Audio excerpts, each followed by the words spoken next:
Bismillahirrahmanirrahim. Assalamualaikum warahmatullahi wabarakatuh. Innal hamdalillah nahmaduhu wa nasta'inuhu wa nastaghfiruh wa na'udzu billahi min syururi anfusina wa min sayyiati a'malina. Man yahdihillahu fala mudilla lahu wa man yudlilhu fala hadiyalah. Asyhadu an la ilaha illallah wa asyhadu anna Muhammadan abduhu wa rasuluhu la nabiyya wa la rasulah ba'dah.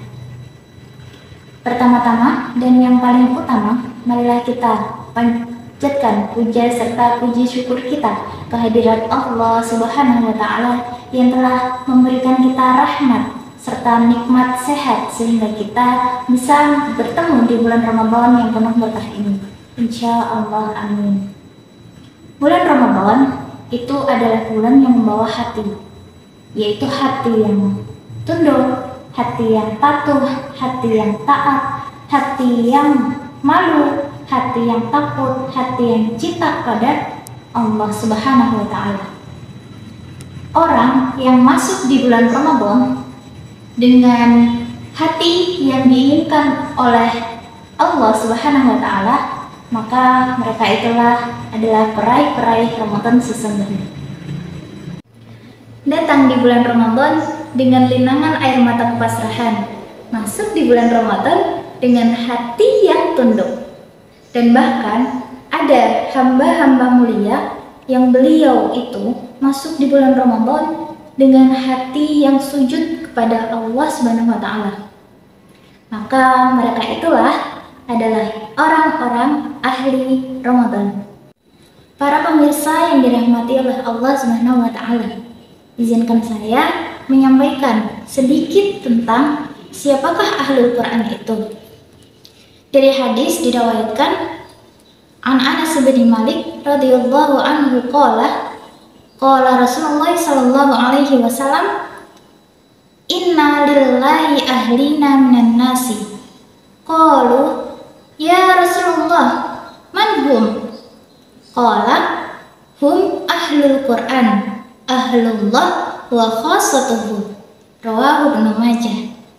Dari Anas bin Malik radhiyallahu anhu, beliau berkata, Rasulullah Shallallahu alaihi wasallam bersabda, sesungguhnya Allah itu mempunyai keluarga di antara manusia. Kemudian para sahabat berkata, wahai Rasulullah, siapakah mereka? Nabi Shallallahu alaihi wasallam jawabnya, mereka adalah ahlul Quran. Mereka adalah keluarga Allah dan mereka adalah orang-orang pilihannya. Rawahu Ibnu Majah, diriwayatkan oleh Ibnu Majah di nomor 215.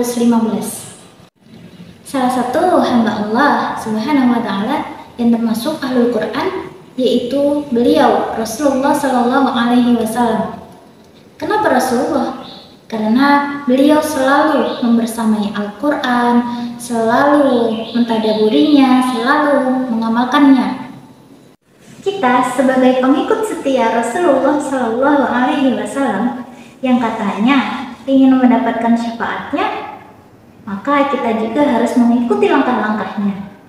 Sebelum saya menyampaikan langkah-langkahnya, syarat utama menjadi seorang ahlul Quran yaitu dari keinginan yang paling tinggi dulu, seperti di hadis innamal a'malu binniyat, sesungguhnya setiap apa-apa itu tergantung pada niatnya. Langkah yang pertama menjadi seorang ahlul Quran yaitu teruslah berdoa kepada Allah Subhanahu wa Ta'ala. Kenapa kita harus berdoa kepada Allah Subhanahu wa Ta'ala? Karena Allah itu menyukai hambanya yang sering berdoa. Agar apa?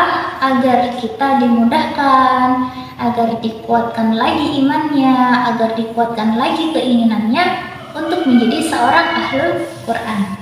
Yang kedua yaitu menjauhi prasangka buruk kepada Allah Subhanahu wa Ta'ala dan selalu berprasangka baik, berhusnudzon kepada Allah Subhanahu wa Ta'ala. Telah dijelaskan di dalam Quran surah Al-Hujurat ayat 12 yang bunyinya, ya ayyuhalladzina amanu istanibu katsiran minadh-dhann inna ba'dadh-dhann itsmu wa la tajassasu wa la yaghtab ba'dukum ba'dha. Langkah ketiga yaitu menjadikan Al-Quran sebagai agenda utama di kehidupan sehari-hari. Misalkan, tidak ada agenda lain yang bisa mengalahkan kegiatan bersama Al-Quran. Untuk apa?